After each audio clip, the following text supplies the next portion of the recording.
देखिए, मैंने इससे पहले भी कहा है कि किसी का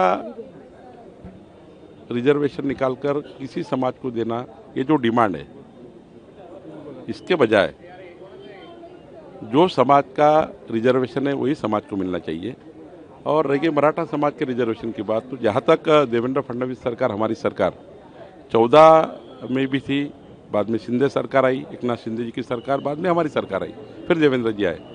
हमारी सरकार ने मराठा समाज को हर तरह से, EWS का रिजर्वेशन हो या फिर सारथी के माध्यम से हो, महाराष्ट्र के निर्माण से आज तक जितना भी काम मराठा समाज के लिए आर्थिक सामाजिक सर्वेक्षण के आधार पर किया जाना चाहिए था, वो किया किसी ने नहीं किया।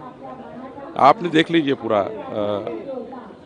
अगर आप को जानकारी है तो आप देख लीजिए कि हमारी सरकार मराठा समाज को आगे लेके जाना चाहती है। हमारी सरकार मराठा समाज को आर्थिक सामाजिक सर्वेक्षण के ऊपर मजबूत करना चाहती है।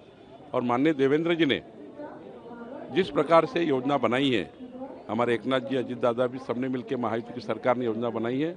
मुझे लगता है कि हम मराठा समाज की मजबूती के लिए काम कर रहे हैं। मराठा समाज के चाहे एजुकेशन हो, चाहे नौकरी का आरक्षण हो, सारे विषय पे हमारी सरकार काम कर रही है और मराठा समाज को मजबूती देने का काम कर रही है। कोर्ट ने आदेश दिया है कि 5000 आंदोलक और रहने चाहिए, बाकी के आंदोलकों को खाली करने को कहा है। देखिए, कोर्ट ने इतना ही कहा है, यानी कोर्ट ने जो कहा है मुझे आपने बताया, और मुझे थोड़ा मैंने अभी जो टीवी मीडिया पे देखा है कि उसमें मुंबई के जनता को कोई भी तकलीफ ना हो, मुंबई के जिस प्रकार से कायदा सुव्यवस्था की बात हो वहाँ नहीं बिगड़ी जाए, और कायदा सुव्यवस्था का भी ध्यान रखना चाहिए।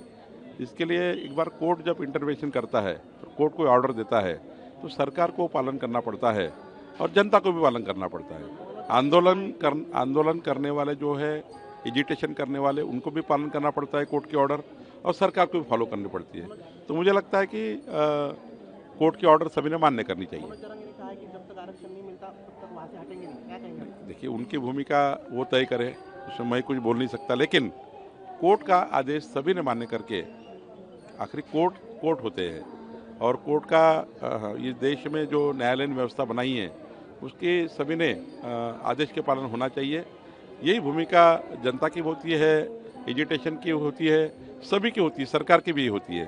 तो मुझे लगता है कि इसमें जो भी कोर्ट का फैसला है, मुझे तो मैंने पूरा पढ़ा नहीं है, लेकिन कोर्ट ने जो निर्णय दिया है, सभी जनता ने, सभी आंदोलनकर्ताओं ने और सरकार ने भी उसको फॉलो करना चाहिए। सर, अमित शाह जी आए थे, वो आंदोलन स्थल पे नहीं गए मिलने के लिए, क्या कहेंगे? देखिए कि ये राज्य का आंदोलन है और राज्य की हमारे मुख्यमंत्री और हमारी सारी टीम ये इसके लिए सक्षम है, वो इसके ऊपर काम कर रही है। कस्बा गणपति और यहाँ जो 5 जो प्रमुख स्थान है, स्थल है गणेश जी के, ये सभी 5 जो स्थल है गणेश जी के, जिनको मानाचा गणपति बोलता था, ऐसे स्थलों पे, ऐसे धार्मिक स्थलों पे, ऐसे गणपति जी का जहाँ पे प्रतिष्ठापना है, वहाँ पर हर साल मैं आता हूँ, इस साल भी आया हूँ। और मैं गणेश जी से प्रार्थना करता हूँ कि, और हमने गणेश जी से प्रार्थना भी की है